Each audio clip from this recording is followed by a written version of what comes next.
শাবান শব্দ অর্থ হচ্ছে বিচ্ছিন্ন, একটা থেকে আরেকটা ছুটে দেওয়া। রেল আছে না, একটা থেকে আরেকটা ছুটে গেলে একটা শিকল দিয়ে কি দেয়, জোড়া দেয়। এভাবে ছুড়ে যাওয়া, একটা থেকে একটাকে বিচ্ছিন্ন হওয়াকে বলা হয় শাবান। কেন এখানে কি বিচ্ছিন্ন হয়েছে? এখানে বিচ্ছিন্ন হয়েছে রজব আর রমজানের বিচ্ছিন্ন। রজব আর রমজানের বিচ্ছিন্ন কিভাবে হয়? আল্লাহ তাআলার প্রিয় হাবিব বলেন, রজবু শাহরুল্লাহ, রজব হচ্ছে আল্লাহর মাস, ও শাবানু শাহরি, আর শাবান হচ্ছে আমি নবীর মাস, ও রমাদানু উম্মতি, আর রমজান হচ্ছে আমার উম্মতের মাস। সকলে বলুন তো সুবহানাল্লাহ। তাহলে এখানে এই রজব থেকে রমজানের মধ্যে যে একটা বিচ্ছিন্নতা শাবানের মাধ্যমে হয়েছে, এই জন্য শাবানকে শাবান বলা হয়েছে। এখন শাবান সম্পর্কে অনেক হাদিসে মুবারাকা আছে। শাবান এটা এমন একটা মাস, যে মাসকে প্রিয় নবী নিজের সাথে নিসবত করেছেন, অর্থাৎ শাবান মাসকে প্রিয় নবী বলেছেন শাবানু শাহরি, শাবান হচ্ছে আমি নবীর মাস। নবীর সাথে যেটার সম্পর্ক লাগে সেটার দাম কম নাকি বেশি? বেশি। এই শাবান মাসকে প্রিয় নবীর সাথে সম্বোধন করেছেন স্বয়ং প্রিয় নবী রাহমাতুল্লিল আলামিন। তাহলে এটা কেন করেছেন? এটা শুধু করেছেন তো করেছেন, করার পরে উনি বসে থাকেন নাই, কিছু স্পেশাল আমল করতেন, যে আমলগুলোর কথা আমি উপস্থাপন করব। প্রিয় নবী সাল্লাল্লাহু আলাইহি ওয়াসাল্লাম যখন শাবান মাস আসতো, উনি কোমর বেঁধে ফেলতেন, কোমর বেঁধে নামাজের মুসল্লায় দাঁড়িয়ে যেতেন। নামাজের মুসল্লায় দাঁড়ানোর পরে নামাজ শেষ করে উনি জান্নাতুল বাকির মধ্যে চলে যেতেন। আপনারা যারা মদিনাতুল মুনাওয়ারায় গিয়েছেন, রসুল পাকের রওজা মুবারক যেখানে আছে সেটা হচ্ছে মা আয়েশার কক্ষ, এটা হচ্ছে মা আয়েশার রুম।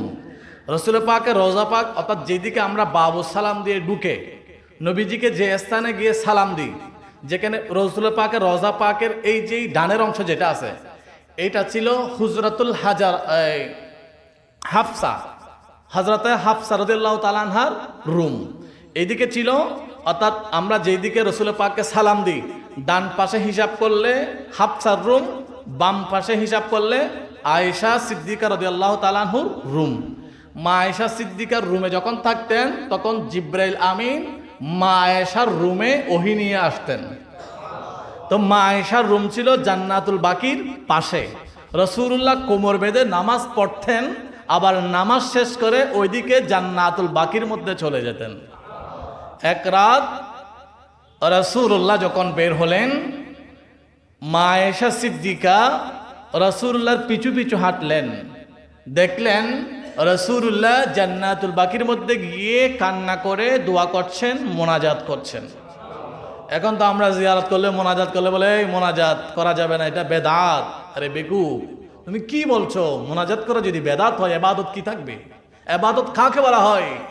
আল্লাহ তাআলা বলেন, মাল্লাম ইয়াসালিল্লাহ, যে ব্যক্তি আল্লাহর কাছে মোনাজাত করে না, ফাহুয়া মালাউন, সে মালাউন। তুমি কি আমাকে মালাউন বানাতে চাও? আমি মালাউন হব না, আমি মোনাজাত করে আল্লাহর প্রিয় বান্দা হব। মা আয়েশা সিদ্দিকা দেখলেন রাসূলুল্লাহ গিয়ে দীর্ঘক্ষণ দাঁড়িয়ে মোনাজাত করছেন। তখন মা আয়েশার মায়া হলো, ইয়া রাসূলুল্লাহ, আপনার কোনো গুনাহ নাই, আপনি নামাজ পড়েছেন, শাবান মাস এসেছে, আপনি দীর্ঘক্ষণ নামাজ পড়েছেন, আবার গুরুস্থানে এসে জান্নাতুল বাকি এসে আপনি দীর্ঘক্ষণ দাঁড়িয়ে কাঁদছেন, মোনাজাত করছেন, কারণ কি? বলে তুমি কি জানো না এটা কোন মাস? বলে কোন মাস? এটা তো শাবান মাস। বলে শাবান মাসে আল্লাহ তাআলা বান্দার আমলগুলো আল্লাহর কাছে উত্থাপিত করা হয়। আমি দিনের মধ্যে রোজা রাখছি, রাতের মধ্যে নামাজ পড়ছি, আমার আমলগুলো যেন আল্লাহর ইবাদত থাকা অবস্থায় আল্লাহর দরবারে উত্থাপিত হয়। শাবান মাসে এই যে বান্দার আমল নামাগুলো আল্লাহর দরবারে কি হয়?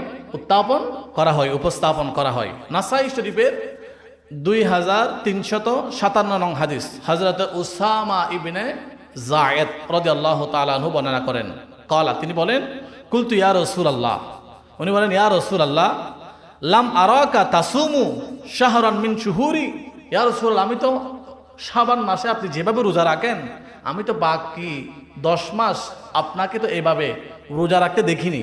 মা তাসামু মিন শাবানান। তখন প্রিয় নবী সাল্লাল্লাহু আলাইহি ওয়াসাল্লাম বলেন, ও উসামা বিনতে যায়েদ, তুমি শুনো আমি কেন রোজা রাখতে জানো? বলে কেন? বলে ফাউহিব্বু আন ইউরফা আমালি ওয়া আনা সাইমুন। আমি রোজা রাখছি, আমার রোজা অবস্থায় যেন আমার আমল নামাগুলো আল্লাহর দরবারে উপস্থাপন করা হয়। এই জন্য শাবান মাসে প্রিয় নবী বেশি বেশি কি রাখতেন? রোজা রাখতেন। আমরা চাইলে রোজা রাখতে পারি। কি কি রোজা? 1 নাম্বার, সোমবার বৃহস্পতিবার। প্রিয় নবী সোমবারে রোজা রাখতেন। আমরা চাইলে শাবান মাসে সোমবার আছে কয়টা?